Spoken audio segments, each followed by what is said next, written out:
আসসালামাইকুম, আমি অ্যাডভোকেট শাহনাজ সুলতানা সুমা। আজকে যে বিষয়টা নিয়ে কথা বলবো সেটা হচ্ছে যে হিজড়া জনগোষ্ঠীদের সম্পত্তি কিভাবে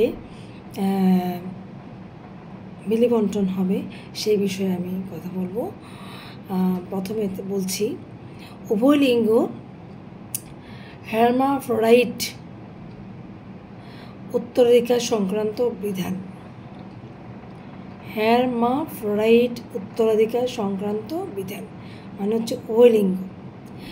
যদি কোনো ব্যক্তির মধ্যে পুরুষ বা নারীত্ব স্পষ্টভাবে প্রকাশ না পায়, তাহলে ইমাম আবু হানিফার মতে সেই ব্যক্তিকে নারী হিসাবে গণ্য করা হবে ইসলামী উত্তরাধিকার আইনের দৃষ্টিতে।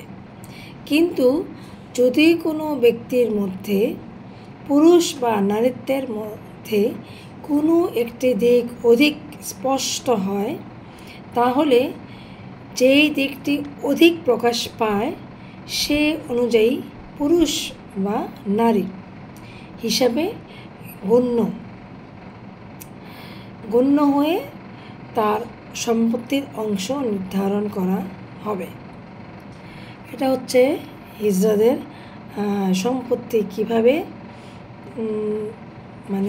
ভাগ করা হবে ইসলামিক দৃষ্টিতে আর কি।